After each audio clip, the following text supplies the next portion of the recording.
Merci Madame la Présidente. Bon, je constate avec un certain pincement au cœur que Luc François n'est pas plus socialiste que synthétique. Mais c'était une présentation tout à fait intéressante et je le remercie. Et c'est vrai que c'est un sujet passionnant. On a évoqué la question de la qualité de cette concertation et de ce chiffre de 500 contributions. Moi, je trouve que c'est beaucoup.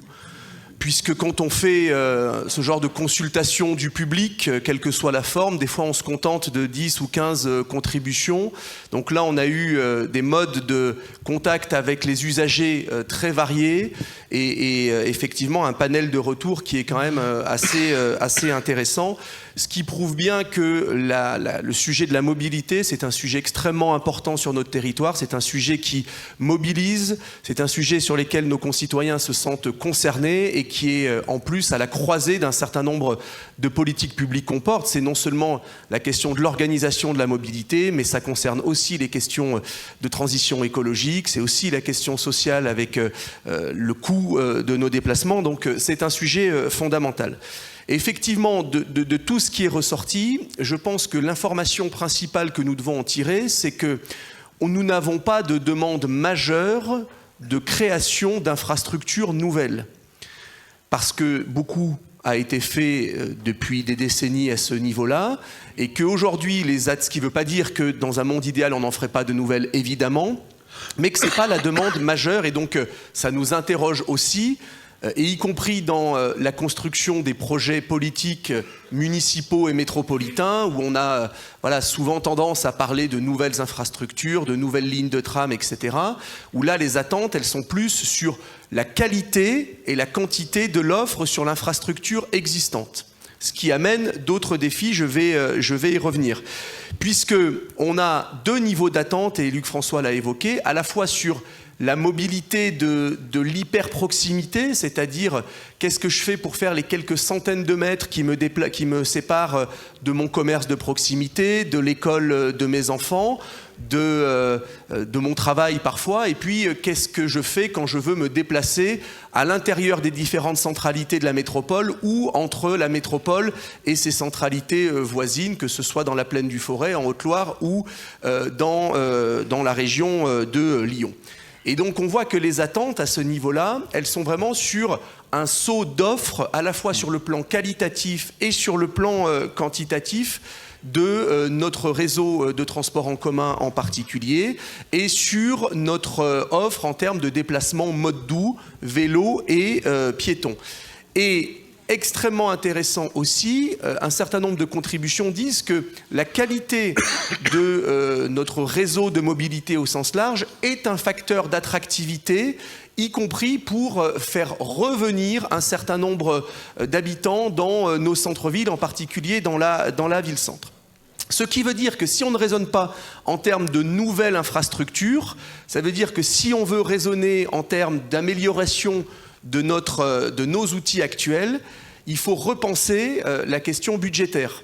On n'est plus dans des investissements à plusieurs dizaines ou centaines de millions d'euros, mais on est, et c'est peut-être encore plus compliqué pour nous, sur des dépenses qui relèvent principalement de dépenses de fonctionnement, quand on va élargir des horaires, créer de nouveaux arrêts, prolonger telle ou telle ligne, etc.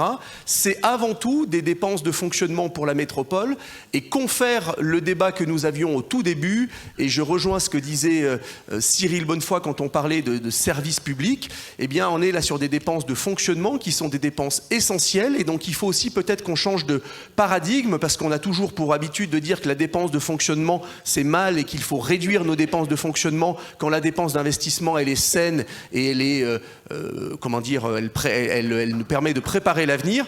C'est une toute autre logique et qui va être, je pense, bien plus compliquée à résoudre, parce qu'on sait très bien que c'est ces marges de manœuvre dont nous disposons le moins. De manière un peu plus ponctuelle, et après je serai bref, sur la question du vélo. On voit bien que la demande, c'est de l'itinéraire cyclable sécurisé et avec de la continuité. C'est à peu près tout ce que nous ne faisons pas jusqu'à présent. Confère, par exemple, ce qui est en train de se faire à Saint-Victor-sur-Loire, où on a une piste cyclable que personne n'a jamais demandée, Je ne sais pas honnêtement d'où elle sort. C'est très bien dans l'absolu. Moi, je suis très content qu'on ait de la piste cyclable le plus possible. Mais là, on n'a aucune continuité. On est dans un secteur où ça ne répond pas à des besoins de mobilité du quotidien. Donc, je pense que typiquement, c'est le genre de sujet sur lequel on a tout faux quand, dans le même temps, des élus de toutes les communes proposent des itinéraires qui répondent vraiment à des demandes parfois historiques des habitants dans telle ou telle commune ou dans tel ou tel secteur. La question du CERM, bah oui, 1000 fois oui, et bravo pour le travail qui a été conduit pour obtenir cette première labellisation. On n'est même pas au milieu du gué parce que le travail reste entier. Par contre, gros bémol sur la question financière, parce que pour le coup, c'est très bien de nous faire travailler et de déployer de l'énergie et avoir de l'ambition.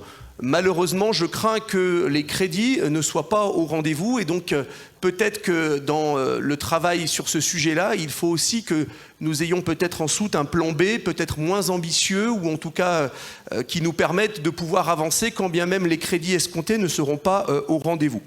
Sur la question de notre organisation de réseau de transport en commun et de la STAS, on le voit aussi, la demande, elle est sur de la desserte de proximité, dans des quartiers, dans des communes où aujourd'hui la STAS ne va pas suffisamment. Et là aussi, on voit bien que la demande, elle est un peu à rebours de ce que nous faisons. Quand nous faisons des avenants au contrat de délégation où on dit, ben voilà, on a fait des tests, cette ligne, elle n'est pas rentable et donc on la revoit. Il faut assumer que si on veut rendre un service à la population et si on considère que la mobilité est un droit, oui, telle ou telle ligne n'est pas forcément rentable et pour autant, elle est utile et même nécessaire. Sur la question 2, et je termine par deux sujets, on a beaucoup parlé du CERM, il y a toujours la question du volet mobilité du CPER, dont on ne parle plus, qui est complètement enterré et on va quand même réussir la performance d'avoir un volet mobilité du CPER quand on aura limite fini la période du CPER. Donc ça serait peut-être bien là aussi qu'on puisse réactiver les choses. Et dernier point, parce que c'est un sujet d'actualité, sur la question de la réorganisation du pôle multimodal à la Terrasse. Avec un gros projet là pour le coup d'investissement à plus de 7 millions d'euros.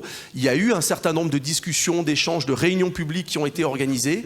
Je vous le dis, moi, pour être allé rencontrer l'ensemble des commerçants de la place, le compte n'y est pas, il y a énormément encore d'inquiétudes et donc j'insiste sur la nécessité, si possible, de refaire un round de discussion parce que pour l'instant, ce qui ressort, et je ne dis pas que c'est le cas, mais c'est le ressenti qu'en ont un certain nombre d'habitants et de professionnels, c'est qu'on est sur quelque chose qui tombe d'en haut, imposé par la technocratie et la bureaucratie. Je ne dis pas encore une fois que c'est le cas, mais c'est le ressenti. Et donc il faut encore toujours plus de discussion et de concertation, parce qu'on le voit quand on présente bien les choses, il faut faire le pari de l'intelligence collective, et c'est un sujet qui mobilise les gens, donc donnons-leur l'opportunité vraiment de s'exprimer sur ce projet-là à la Terrasse. Merci.